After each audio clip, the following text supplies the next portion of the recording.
Assalamualaikum warahmatullahi wabarakatuh. Selamat malam teman-teman semua. Saya Vika, founder rumahberbagi.com. Hari ini saya akan cerita tentang apa itu homeschooling.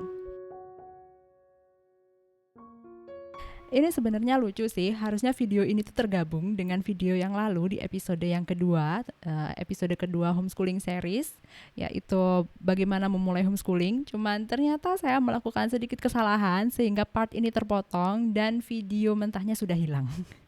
Jadi saya akan membuat video cepat hari ini untuk melengkapi kekurangan tersebut. Oke, jadi sebelum kita membahas tentang hal-hal apa saja yang perlu kita perhatikan untuk memulai homeschooling, maka seharusnya kita bahas dulu dong, apa sih itu homeschooling? Di masa pandemi ini, itu banyak orang tua yang mulai mempertimbangkan untuk menghomeschoolingkan anaknya. Saya rasa mereka mulai menyadari bahwa ternyata pendidikan itu memang bisa dilakukan di rumah, dan ternyata mereka punya kontrol yang lebih ya dalam pendidikan anak gitu. Jadi menurut mereka kenapa nggak homeschooling aja sekalian. Nah pertanyaannya adalah, memang homeschooling itu kayak gimana sih? Apakah sesuai dengan bayangan teman-teman?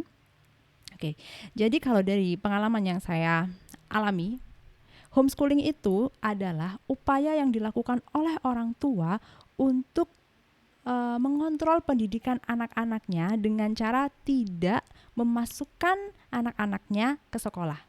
Itu homeschooling. Dan orang tua punya peran yang sangat besar di sini. Ya sebagai kepala sekolah, ya sebagai guru. Jadi jangan dibayangkan homeschooling itu artinya kita mengundang guru les semua subjek ke rumah. Nah, itu kemahalan.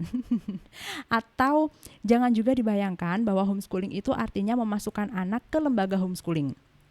Ya saya tahu ada lembaga homeschooling di luar sana, tapi kalau yang saya pahami dan yang saya lakukan, homeschooling itu tidak seperti itu. Tidak memasukkan anak ke lembaga homeschooling, tapi kita sebagai orang tuanya lah yang punya peran besar dalam mengajari subjek-subjek pelajaran di rumah. Ya kadang-kadang mungkin kita perlu bantuan guru les, misalnya untuk subjek-subjek yang kita tidak bisa mengajarkannya, kita tidak menguasainya. Nah, itu kita bisa mencari bantuan dari guru les gitu ya. Oke. Jadi, pendidikan homeschooling ini itu sifatnya akan jadi sangat berbeda dengan pendidikan sekolah. Dan kita tidak bisa memindahkan sekolah itu ke rumah. Karena memang sifatnya itu sangat berbeda. Sekolah itu didesain untuk tempat belajar mengajar anak yang segitu banyak gitu loh. Sementara di rumah itu tidak seperti itu. Di rumah itu anak ya cuman dia belajar sama adik-adiknya misalnya, sama orang tuanya gitu. Settingnya itu sangat berbeda memang. Jadi dari itu saja kita sudah paham bahwa kita tidak mungkin memindahkan sekolah ke rumah. Bayangin aja kalau sekolah anak harus berangkat pagi-pagi pakai seragam, lalu dia belajar dari jam 7 sampai jam 3. Sementara kalau di rumah itu nggak bisa dilakukan seperti itu. Anak-anak kan nggak perlu pakai seragam, ya itu jelas.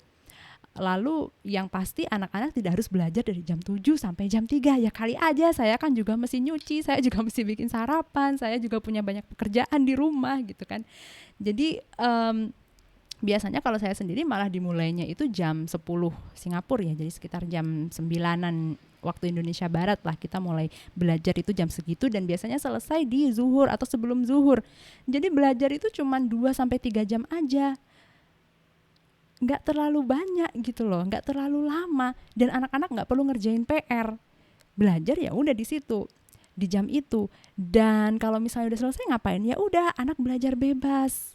Anak bisa mengeksplorasi kemampuannya, anak bisa les misalnya, les renang, les piano, les apa gitu ya.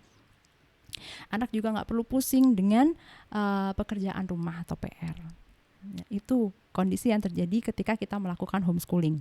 Jadi teman-teman, memang ketika kita memutuskan homeschooling, terutama kita ibunya itu akan mempunyai peran yang sangat besar di sini dalam mengajar anak.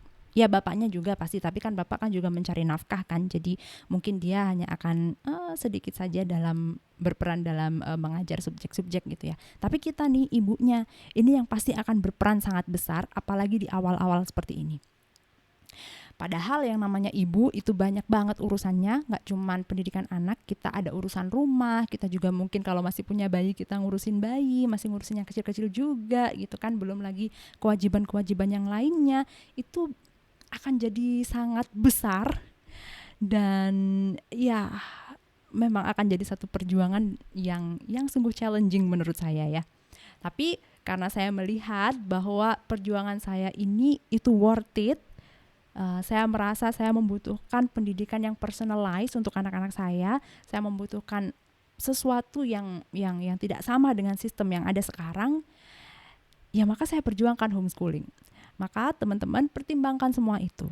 Kalau memang homeschooling itu cocok dengan visi misi keluarga kalian, kalau memang kalian merasa bahwa homeschooling itu adalah yang tepat untuk kalian karena kalian ingin mempunyai pendidikan yang lebih personalized untuk anak-anak, karena kalian ingin mempunyai kontrol yang lebih terhadap pendidikan anak-anak, maka silahkan pertimbangkan homeschooling dan pertimbangkan aspek-aspek atau hal-hal yang sudah saya bahas di episode sebelumnya.